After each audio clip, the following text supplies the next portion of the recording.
Ayan mga idol, magandang gabi sa inyong lahat. So andito tayo ngayon sa bahay.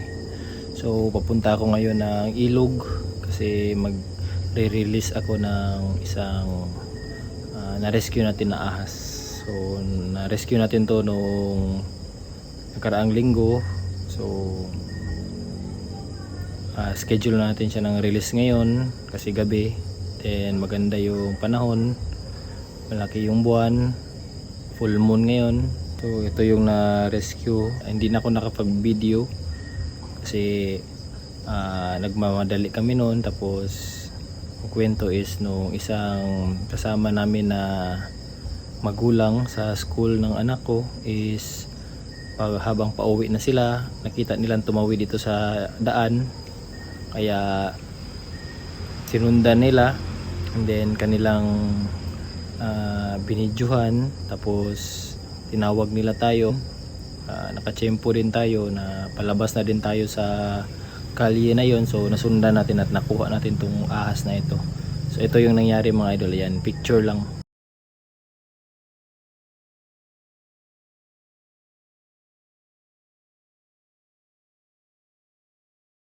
So walang video.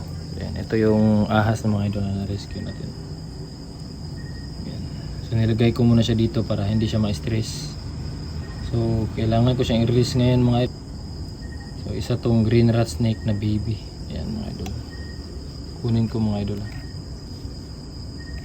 Yan. So wala tong venom. So baby pa to mga idol. Bagong pisa pa to. So yan.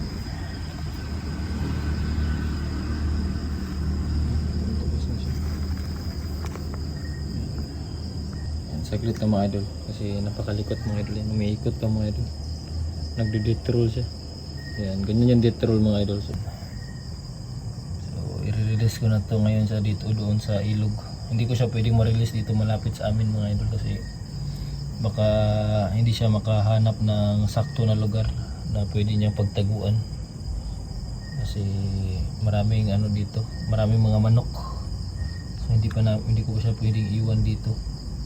Kasi maliit pa to siya, sa baby pa to. Mga idol, ngayon ko pa siya na handle ng maayos mga idol kasi napakalikot niya.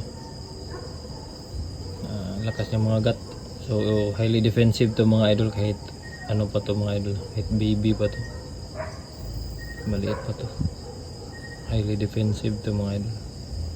So wag niyo gayahin tong ginagawa namin sa rescue. Ayan. So isa tong baby na Goniosoma oxycephalum species. So green rat snake. Ayan. Nasa mga ano pa to, less than 1 feet pa to mga idol.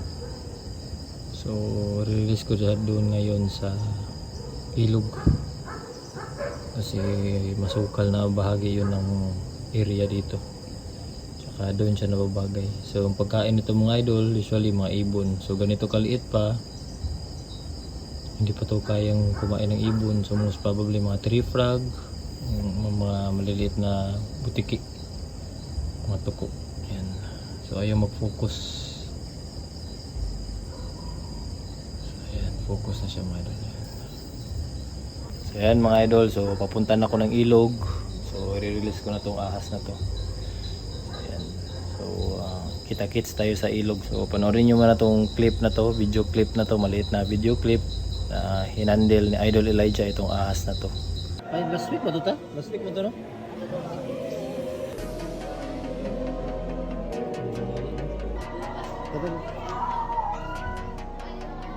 Dili mo panay. Itong uhit ni dito iloy.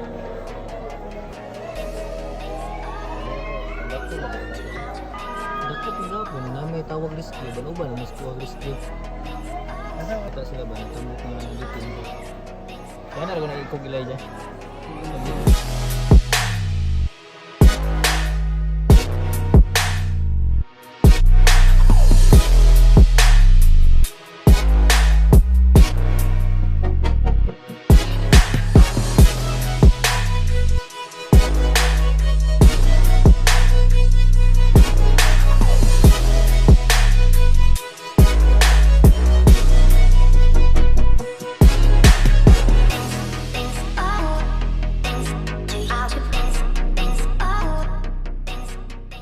papunta na ako ng ilog. So napakadilim na pero so, ito yung paligid mga idol yan. Yung mga idol. Ayan. Idol. So nag-video muna ako mga idol kasi ganda dito. Ayan. So humahamog na dito mga idol natin yung buwan natin. Ayan, ganda. Ayan mga idol, andito na tayo sa ilog mga idol. Ayan. So walang tubig masyado. Ito yung paligid mga idol. Hindi ko ito lang expose masyado para at least hindi masyadong halata kung saan ito. Basta natural habitat to mga idol. Huwag na kayong magreklamo mga idol kasi hindi to walang may-ari dito. Hayop ang may-ari dito, mga wildlife. Ayan. Wala nang bahay dito. Ayan. So shout out pala kay Yugo, Tito Yugo Peak ng Tuburan. Kasi siya yung nakapa-rescue nito. So siya yung nakikita. So yan, Tito Yugo. So ito na yung ahas na pina-rescue mo. So babalik na natin sa natural habitat. So mas maganda dito kasi walang masyadong bahay, walang matao. Saka natural habitat talaga.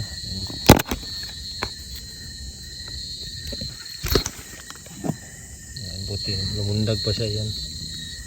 So at least may video tayo, record.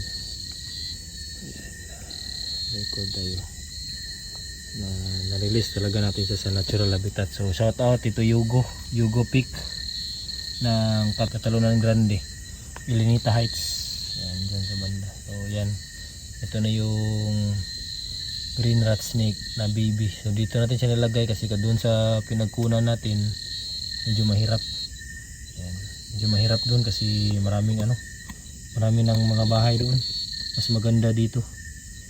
Yan, maganda dito kasi walang tao, walang mga bahay. So lalaki to siya, mas malaki yung possibility na mas lalaki to siya. Paano natin siya. So shout out Tito Yugo, maraming salamat sa lahat ng mga taga-Tuburan sa nagsusupport sa ating advocacy sa wildlife conservation. So, maraming salamat. Ayan, aakyat na siya. So mawawala na, dito natin siya ilagay mga idol.